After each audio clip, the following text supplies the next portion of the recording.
Was it good for your baby? Guinness is really good for you, baby. How? Don't ask me.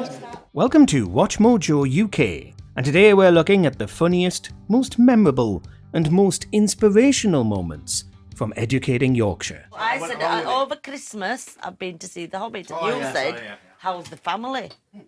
Yeah. I know.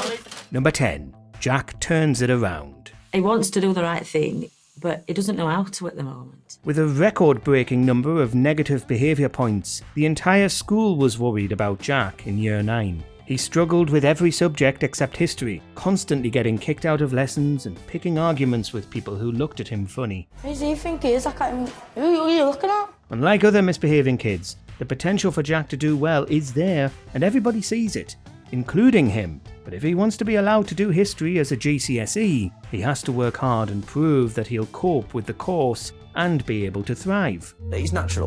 When people say things about your mum and your sister, you're going to be defensive. But I certainly won't go around throwing people into lockers and all sorts of things.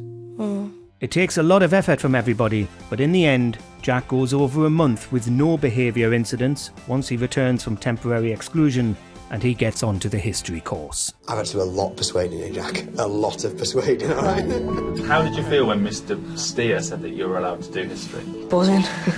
Just brill on top of the world. Just so big relief. As soon as I got home, I went, God, surprise, Mum.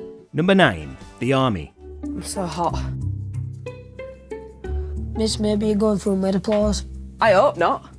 I'm only 29. Who could forget Ryan, Thornhill's resident old soul? He won us all over with his memorable moments and his lofty dream to one day be the Prime Minister. Well, he's still got time to make those parliamentary dreams come true, so keep an eye out. But that wasn't his only classic moment. This is a coffee for me.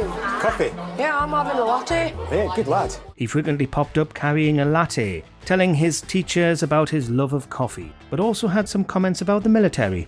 He waxes lyrical with Mr Burton about his other dreams, including one day being a fireman. But he'd never join the army. He really is wise beyond his years. I would never be in the army. Really? I could not stand shooting another man. Really? Really? I never would. Right. Well, that's very noble of you. A big man shoots the guy. A bigger man walks away. Number 8. Tom plays truant. Already when Tom arrived in Year 7, he'd been identified as a student that could cause us some significant problems. Another boy who gives the teachers plenty of trouble is Tom Foster, the school joker. But his behaviour gets worse, understandably, after his stepbrother suddenly passes away. Much to the school's surprise, Tom's parents send him to school anyway, and they're left not knowing what to do with him. Are you alright? Yeah. Are you sure? Do you need anything? No? You know that if you need to talk, I'm always here, you know that, don't you? Yeah.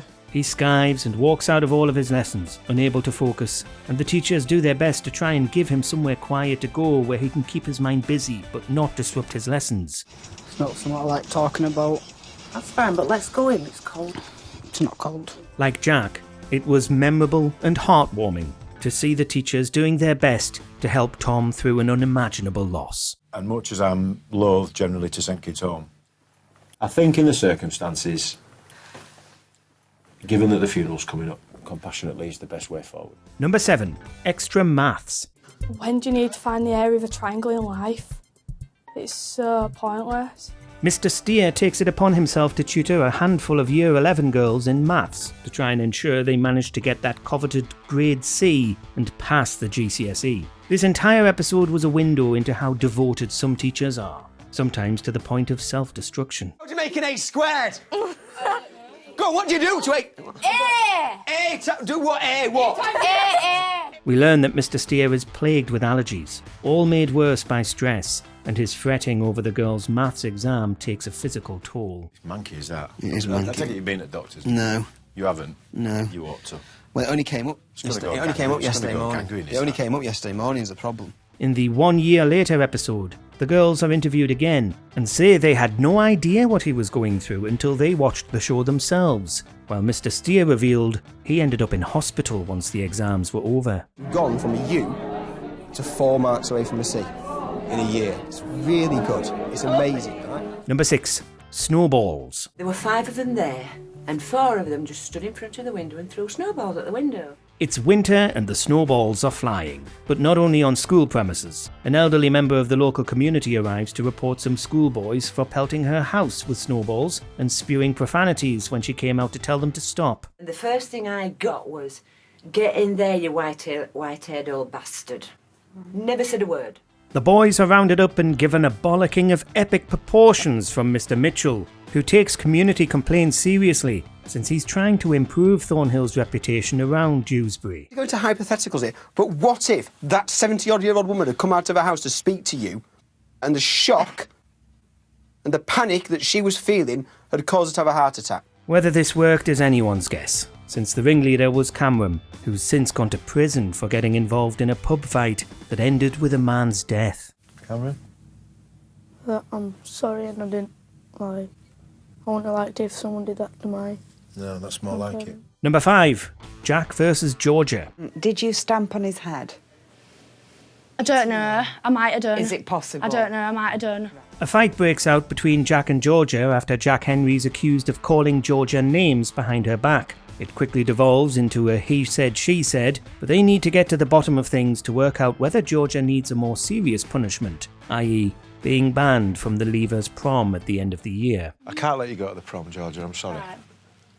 You know that, don't you? Yeah. You knew I was going to say that, I hope. Eventually, though, it becomes clear that this torment had been going on for a while, with Jack and his friends often on the receiving end of comments and teasing from Georgia. In the end, Jack gets excluded, only for his best friend Brandon to vouch for him and insist that he talk to the headmaster about how he's being wrongfully punished. Please go see him, you're being excluded for being bullied again.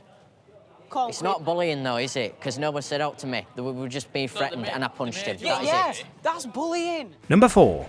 Mr Moses on Tinder. My love life is an absolute car crash and has been for the past 18 months, really. In the 5th episode, we got to know Mr Moses, who was in charge of pastoral care. We also got to learn all about his dating woes and how he's never been able to find a woman to settle down with. But then we find out that he spends his downtime in the office swiping left and right on Tinder, which was still brand new when the series was being filmed. The problem is there are probably 10 times as many blokes, if not more, on there than there are women.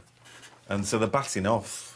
They're doing it all the time. He talks at one point about how a woman on Tinder got annoyed at him when he sent her a message correcting her spelling. Would you swipe right on Mr Moses? Let us know below. But I don't have anybody who I can sort of say, oh, this has been my day, let's have a glass of wine, darling, or whatever. I think I'd like that. Number 3. Tom and Bailey. There's another big change for Tom this year too. He's got a girlfriend. How's that?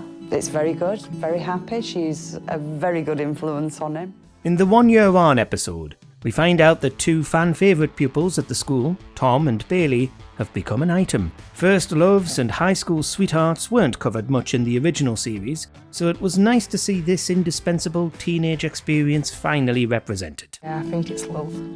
Well, it is. It is, definitely. Bailey was there for him after his brother's death, helping him get through it as he eventually returned to school and started applying himself to his studies. What is it that you like about each other? Everything about her. I can be myself around him. As far as we know, they're not together anymore, which isn't exactly a shock since it's been over a decade. But those first relationships are pivotal moments in any person's life. Number 2. Apology. Apparently, Hadiqa rang Safiyyah's dad up and told him that she talks to lads on Facebook. She's denying it, but I don't know what was true or not. This entire episode was dedicated to the spectacular falling out between former best friends Safiyyah and Hadiqa. For a while, the pair were inseparable, but then, as often happens with teenage girls, they had a friend breakup that got so nasty the school got involved. Do they have no mercy? My nan's just died. And that's why you've been off, isn't it? So you've only just come back today. Hadiqa, alienated by Safiyyah's other friends, was accused of spreading rumours about Safiyyah to her family. But this all culminated in a clip that went hugely viral, when the two are finally sat down and forced to talk to each other about what's been going on. I'm sorry to hear that your grandma passed away. I actually am. Like, obviously, I'm gonna be upset about that, innit, yeah. And Hadiqa, you know, the only thing is, no one can force me to be a mate and anything, yeah. And I don't want to be mates with you, alright? Will Safiyyah ever live this down? Who knows? But this scene was baffling to anybody not from Yorkshire. Number 1. Musharaf's stammer. I think in his mind, he's kind of expecting it, if he puts his hand up and bravely does this, that in some kind of almost Hollywood moment, his stammer's just going to disappear like that. 51. Good lad, well done. One of the most inspirational things we've ever seen on British television was Mr Burton's tireless efforts to help Musharaf with his stammer. It feels like...